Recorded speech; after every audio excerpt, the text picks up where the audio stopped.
꽃으로도 때리지 마라. 한 배우가 아프리카 국가를 중심으로 전 세계 아동을 도우면서 있었던 이야기를 엮은 책 제목입니다.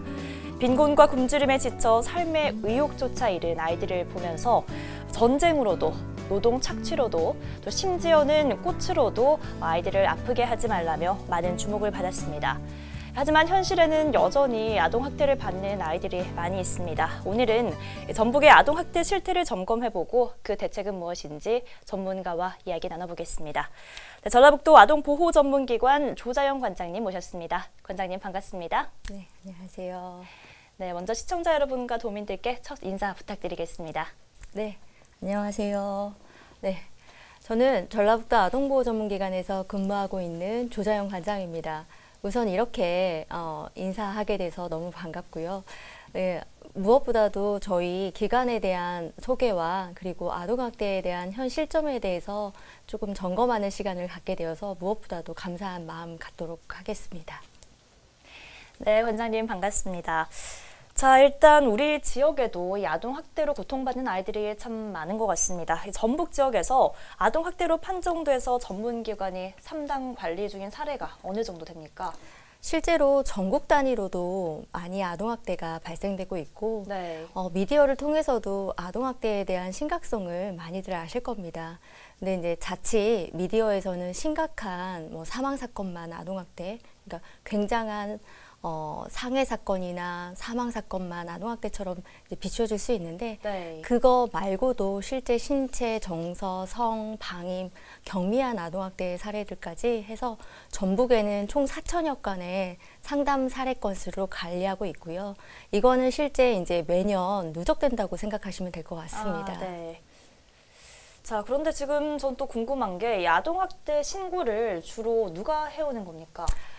신고는 누구나 할 수 있습니다. 네. 우리 이웃 주민이 될 수도 있고 주변에서 울음소리가 난다면 우리 이웃 주민뿐만 아니라 부모가 될 수도 있고 우리 옆집 사람 말고도 교사가 될 수도 있는 겁니다. 근데 이제 국가적으로도 무엇보다도 아동과 밀접하게 일할 수 있는 직군들이 있는데요. 신고 의무자라고 직군을 했습니다. 아이들에 대한 이제 관찰이나 보호나 실제로 아동학대를 징후를 좀 더 살필 수 있는 신고 의무자를 이제 신고 의무자라고 법적으로 규정을 했는데요. 아무래도 이제 전체적인 신고의 비율은 신고 의무자 직군분들이 점점 늘어나고 있습니다. 그래서 이웃 나머지 많은 분들께서 신고를 하고 계시지만 신고 의무자 직군인 교사, 의료인에 의한 신고들도 계속 증가하는 추세를 갖고 있습니다. 네, 그런데 이제 신고자의 신분이 또 노출되면 안 되는 그런 상황들도 있을 것 같습니다. 그런 상황에서는 신고 후에 보호를 또 받고 있는 걸까요? 신고는 참 어려운 것 같아요. 네. 저도 개인적으로 금방 얘기한 것처럼 신고를 받게 되기까지 또 신고를 하면 그 현장에 갔을 때 누가 신고했냐, 어떤 사람이 신고했냐 하면서 이제 추측성으로 그 부모나 실은 이제 신고자를 추정하는 막 이렇게 네. 암암리에 물어보는 경우들이 있습니다. 근데 아시다시피 그 이제 직무를 하고 있는 현장에서의 전담 공무원이라든지 경찰이라든지 그리고 이제 현장 출동 외에 실제적으로 사례 관리하고 있는 아동보호 전문기관, 경찰, 검사, 다양한 유관기관들은 이 실제 아동학대 사건을 알게 되더라도 이 사실을 알게 된 거를 공개할 수 없는 상황이긴 합니다. 그래서 네. 신고자들을 보호해야 되는 거죠.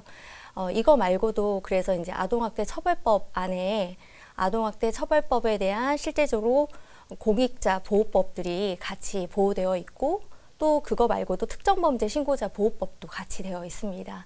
그래도 아무래도 심리적으로 아무래도 어려운 부분들은 감안될 수밖에 없는 것들은 있죠. 그렇지만 국가적으로 책무성을 갖고 더 적극적으로 법적으로도 보호를 받고 있으니 이거에 대한 조금 더 안심을 좀 갖고 적극적으로 신고해 주셨으면 좋겠습니다.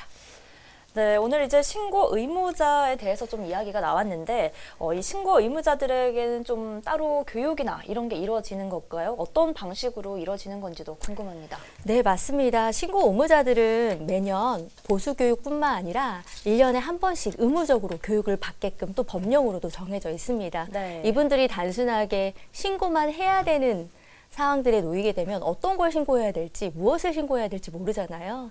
그래서 어떤 상황이 아동학대고 어떤 부분이 또 아이들이 증오가 보이는 건지 이런 것들을 구체적으로 좀 알려주는 보수교육이나 일련의 이제 직무상의 그 직장 내 교육들을 하겠잖아요. 그 안에서 시간을 이수받게끔 하는 상황들이 있습니다. 그래서 아동학대에 관련돼서 이거를 또 공공단체에 보고해야 되는 시스템을 갖고 있는 거죠. 네. 그러면 지금 신고 의무자들은 교육 이수 시간이 어느 정도 되는지도 궁금한데요. 네, 연 1회 이상 실시해야 되고, 네. 그리고 1시간 이상 교육을 실시해야 되고, 방법은 이제 온라인의 방식으로도 가능하고, 그 다음에 오프라인 형식으로도 그러니까 집합으로도 교육을 저희 기관이 나가서도 교육을 해드리고도 있습니다. 그리고 이제 오프라인 말고 온라인 형태는 아동권리보장원에 그 아동학대 예방교육 신고의무자용이 있습니다. 그 교육용으로도 많이들 의무적으로 보수교육을 꼭 청취를 해야 됩니다.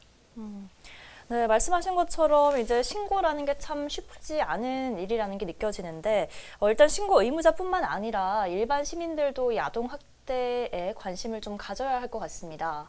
네, 맞습니다. 진짜 제가 느끼는 굉장한 현장감에서는 네. 신고 의무자뿐만 아니라 일반인들조차도 어떻게 보면 제가 앞서서 말씀드렸다시피 그 아동학대에 대한 이제 신체학대는 명확하게 아동학대임을 인식을 했는데 네. 이제 정서학대라든지 방임이라든지 이 상황까지는 아직은 부모인데 부모가 그럴 수도 있지 뭐라고 하는 약 아동학대가 일어나는 그 학대 행위자라고 이제 표현을 할 수 있는 그러니까 아동학대를 입힌 그 사람은 바로 누구냐면 가장 아동과 가깝고 아동에게 사랑을 줘야 될 부모가 약 87% 정도라고 차지하고 있습니다. 네. 이게 되게 아이러니하죠. 사랑을 줘야 되는데 그 사랑을 줘야 되는 부모가 어떻게 보면 또 신체학대도 하는 경우들도 발생이 되고 뭐 그게 심각하든 경미하든 그 말고도 다른 분들이 이제 그 87% 정도의 부모가 약간의 정서학대라든지 방치를 하고 있다는 게 참 너무 슬픈 현실이기도 합니다. 그래서 관심을 더 가져달라는 의미는 일반인들은 이거에 대한 의식이 실제적으로 부모가 그럴 수 있어. 뭐 부모가 경제적으로 힘드니까 아이를 좀 못 키울 수도 있고 아이를 좀 방치할 수도 있고 부모가 조금 뭐 게임에 즐기다 보면 특히 이제 젊은 세대들도 뭐 아이한테 휴대폰을 맡겨주고 그냥 잠깐 외출하고 막 이런 상황들도 이제 있는 것도 방치일 수도 있는데 이런 것들도 이제 무의식 중에 모르는 상황들도 많이 있는 거죠. 네, 이렇게 지금 아동학대 사례도 참 다양하고 아까 오프닝에서 말씀하셨던 것처럼 뭐 4천여 건 이렇게 신고 건수가 나온다고 하셨는데 아동학대가 끊이지 않으면서 이제 아동보호 전문기관의 좀 상담원들도 끊임없이 상담을 하면서 업무가 좀 과중할 것 같습니다. 현장에서는 좀 어떻습니까? 우선 좀 체계가 바뀌었습니다. 2019년도에 네. 포용국가 아동정책이라고 해서 문재인 정부가 이제 전 문재인 정부가 이제 그 아동들이 계속해서 사망하고 아동학대로 이거에 대한 대책을 세우는 것 중에 하나가 이제 국가가 책임져야겠다라는 생각을 하게 됐습니다. 그래서 그것 중에 이걸로 인한 문제로 아동의 실제적인 그 조사나 판단을 국가가 책임질 수 있는 방법으로 전담 공무원 체제를 생기게 됐고 그 전담 공무원과 플러스해서 경찰과 합동으로 이제 신고 체계를 갖게 됐고 그 판단된 사례를 아동보호 전문기관이 이제 사례 관리를 전담하게 됐습니다. 그래서 아나운서님께서 금방 얘기해 주신 것처럼 약 4천여 건의 상담이 계속해서 되고 있는데 이걸 좀 생각해 보시는 게 이제 좀 돌려서 말씀을 드릴 수는 없지만 그 이제 부모님들에게 변화를 일으킬 수 있어야 되잖아요. 약 87%의 부모가 아동학대를 한다면 네. 만약에 그 가정에 가서 어떤 게 아동학대고 뭐 이런 단순한 교육이 이루어지는 게 아니잖아요. 또 누군가가 내 가정에 와서 얘기하는 것 자체가 굉장히 또 거북스럽기도 하고 내 아이를 내가 더 잘 알지 당신이 더 잘 알아요. 이렇게 말할 수 있는 상황들이 더 많기 때문에 네. 이 거부감을 느끼는 그 시간을 터는 것까지도 되게 시간이 많기 때문에 상담원들의 인력적인 고충이나 그리고 거리적인 부분이나 그리고 거부감으로 인한 좀 개입의 거부성들도 되게 많아서 이걸로 인한 조금 상담원들의 어려움들이 되게 많습니다. 네, 이런 상황이라면 이제 좀 인력도 충원이 되고 예산도 더 투입이 되면 좋겠는데 좀 현장에서 어떻게 느끼십니까? 그 아동보호 전문기관은 실제로 아동학대 판단된 건수를 사례 관리를 하고 있는 지금 현 사회 안에서 상담원들이 배치되어 있는데요. 네. 전국적으로 상담원들이 많이 약 23%, 약 30% 정도 사이에서 이직을 하고 있습니다. 가장 어떤 일에 있어서 전문성을 키우려면 인력의 안정성이 가장 있어야 된다고 저희는 생각을 하고 있는데, 이직이 되고 있다라는 정도는 뭐냐면 이 아동학대에 대한 실제적인 심각성에 비해 이 업무 자체가 고충도가 되게 높고, 네. 그리고 금방 얘기한 상황처럼 아동학대에 대해서 일반인들이 인식이 높지 않기 때문에 내 아이는 내가 더 잘 알아. 왜 내 가정에 이렇게 방문해서 상담을 받으라고 해? 라고 하면서 이 거부감이 되게 심해서 이 1인당 상담원들이 그 집에 직접 방문해서 부모를 교육하고 변화시키고 그 아이를 또 상담하고 심리치료를 연계하고 이런 것까지 하는 업무가 일반적인 뭐 수학적 개념으로 딱 떨어지는 개념이 아니잖아요. 네. 한 사람을 변화하는 것은 쉽지 않기 때문에. 그래서 이 한 1인당 갖고 있는 케이스가 53건 정도 됩니다. 상담원이. 그러면 그 가정 안에서 많은 변화들이나 이런 것들이 일어나야 되는데 또 일어나지도 않는 상황들이 좀 있다 보니 많이들 그만두고, 또 국가적으로도 인력이나 예산 부분들이 실제적으로 미국의 체제를 지금 그대로 본따온 상황임에도 불구하고 인력이나 이런 부분들을 충분하게 공급해주지 않은 상황 안에서 뭐 전담 공무원들도 마찬가지고 조사 인력을 충분하게 제도 정비를 해놓지 않은 상황으로 이제 전담 공무원을 조사를 투입시키고 뭐 아동보호 전문기관도 더 확장하겠다곤 하나 예산이 국가적으로 늘어나지 않은 상태로 전문성은 더 강화해야 해라고 하는, 어떻게 보면 큰 테두리만 주어질 뿐 그 안에 네. 있는 내용물은 그냥 상담원들한테 감내해야지라고 하는 상황들이 있어서 좀 안타까운 현실이고, 이거를 요즘에 많은 상담원들이 감내하다가 결국 현장을 떠나는 상황들이 있어서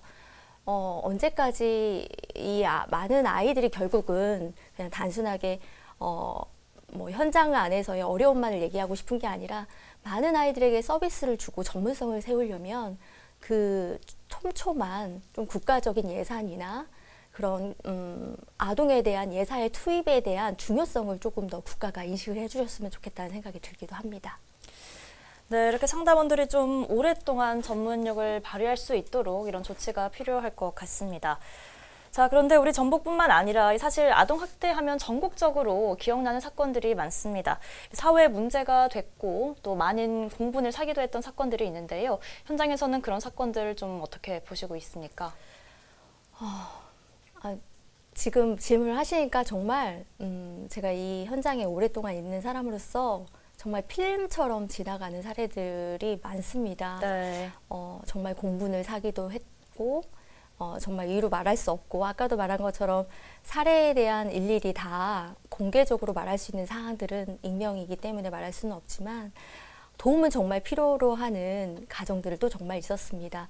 그러니까 부모임의 부모됨을 몰라서 그냥 부모가 그냥 자연스럽게 된 것뿐인 거죠. 부모됨을 모르시고 그냥 잘못된 양육관을 갖고 있어서 아이를 심하게 체벌하고 심지어 아이를 방치하는 사례까지 있었던 케이스가 실제 있었고, 또 어떤 부모님은 혼자서 아이를 키우는 이제 미혼모셨는데 누구에게도 도움을 요청할 수 없었던 그 미혼모셨는데 네. 그 아이가 이제 굉장히 발달이 늦다 보니 아이를 방에 가두고 혼자만 이제 외출하는 상황들이 있어서 그 아이를 이제 구출해내는 과정까지 저희가 이제 잠복까지도 하면서 막 이런 상황들을 좀 하게 되면서 그 아이가 또 되게 잘 크는 모습을 보고 저희가 그러면서 저는 여기까지 지금 버틴 거거든요. 어떻게 보고 또 그리고 또 어떤 부모님들은 그런 잘못된 또 케이스 중에는 부모님들이 또 변화되는 것들을 봤어요. 덕분에 내가 아이를 몰랐는데 알게 됐어요 라고 하면서 아동학대에 대한 인식을 또 새롭게 다시 인식하시고 아이와 관계를 좀 다시 되는 경우들도 있었던 경우도 있어서 조금 이런 부분들이 저희에게는 좀 인상이 깊었던 사례라고 생각이 들고는 있습니다. 네, 그럼 이렇게 지금 학대를 받는 아동의 경우에는 좀 사전 징후나 우리가 알 수 있는 그런 징후가 있을까요? 네, 아무래도 시그널이라고 할 수 있죠. 네. 누가 누구를 좋아하면 시그널을 보내고 감정을 느끼는 것처럼 모든 거에는 시그널이 있습니다. 뭔가 위험한 상황들을 인지하는 시그널이죠. 그래서 우리 일반인들이나 뭐 신고모자나 많은 분들에게 저희에게 이 징후라고 표현을 합니다.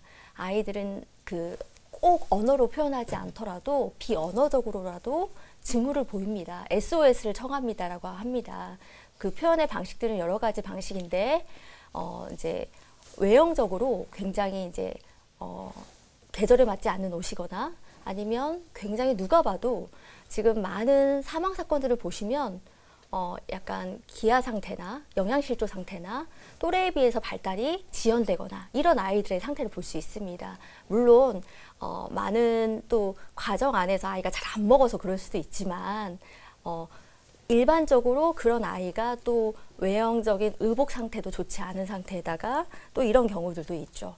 근데 또 그 징후 안에 그 시그널을 보이는 방법 중에 집에 가기를 거부한다거나 네.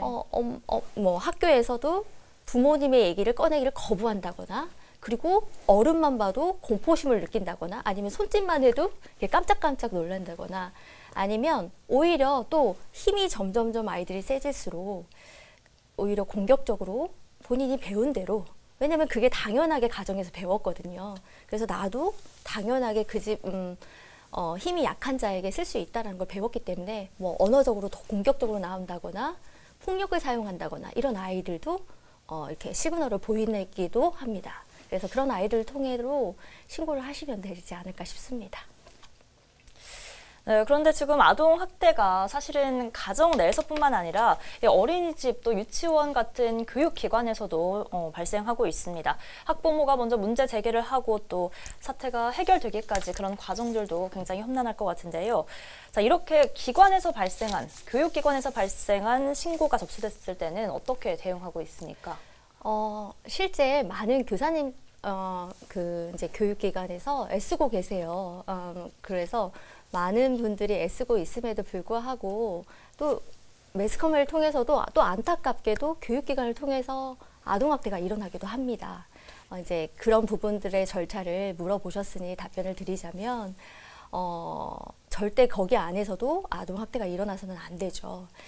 무엇보다도 그 절차는 금방 말씀드린 것처럼 신고가 되면 국가 아동학대 전담 공무원과 경찰이 출동하는 시스템을 갖고 있고 그리고 교육기관을 관할하고 있는 부서, 담당 부서의 과가 같이 협력해서 그 아동학대에 대한 조사를 할 수 있도록 합니다. 근데 이제 그 교육기관에 피해받은 아이가 한 명이 아닐 수도 있습니다. 그러니까 어떻게 보면 다수인 거죠.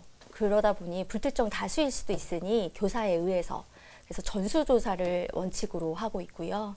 전수조사를 원칙으로 하고 그 나머지를 주변조사라고 해서 이제 나머지 선생님이라든지 그 선생님의 성행이라든지 만약에 선생님이 했다면 그런 조사들을 해서 최종적으로는 그 아동복지적 관점으로 신체학대를 했는지 뭐 정서학대를 했는지 방임을 했는지를 판단을 하게 되고 또 부모님은 뭐 개인적으로 고소를 하셔서 이제 경찰 관점으로 뭐 기소가 되기도 하고 뭐 불기소 결정이 되기도 하고 이거에 대한 부분 말고도 이제 그 판단이 돼서 수사 의뢰가 되기도 합니다. 그래서 이런 부분들은 절차상 판단이 되고 아동학대로 정말 판단이 된다면 이제 저희 기관으로 넘어와서 그 행위가 된 선생님에 대한 상담 위탁이라든지 상담 교육 등을 하고 있는 상황입니다. 네, 그런데 요즘에는 이제 아이들 스스로도 이 아동학대 문제에 대해서 좀 인식을 하고 있다고 하더라고요. 학교에서 좀 다양한 교육을 하면서 그런 걸까요? 아무래도 학교에서도 아동 권리 교육을 의무화하고 있고, 네. 무엇보다도 그 아이들에 대한 교육을 하고 있다라기보다 아이들 스스로도 이제 미디어나 매체를 통해서도 워낙 자연스럽게 인식할 수밖에 없는 이제 사회적 분위기가 형성될 수 있는 거가 됐죠. 근데 이제 어른들은 이제 이게 아직은 수준 자체가 거기까지 내가 옛날에는 그랬는데 너는 왜 지금 이걸 이해 못해? 뭐 이런 상황들이 된 거죠. 그런데 저는 이게 너무 당연스러운 거라고 생각이 듭니다. 왜냐하면 금방 얘기한 것처럼 학교에서도 교육도 하고 있고 여러 가지 매스컴을 통해서 아이들이 자연스럽게 접하는 거는 앞으로 이제 그 아동학대가 되풀이 될 수 있는 그 아이를 결국은 부모가 되는 거잖아요. 그러니까 본인도 그렇게 하면 안 된다는 걸 알았기 때문에 그런 부모가 됐을 때는 안 되는 거를 좀 익숙치 않을까라는 기대감을 갖고는 있습니다. 네, 오늘 이야기를 들어보면서 이제 아동학대를 예방하는 것, 일단은 좀 아동학대의 유형, 말씀하신 신체적, 정신적, 또 방임 이런 것들을 제대로 파악을 해야겠고, 또 평소에 가정에서 또 자녀들과도 많은 대화가 좀 필요할 것 같습니다. 좀 어떻습니까?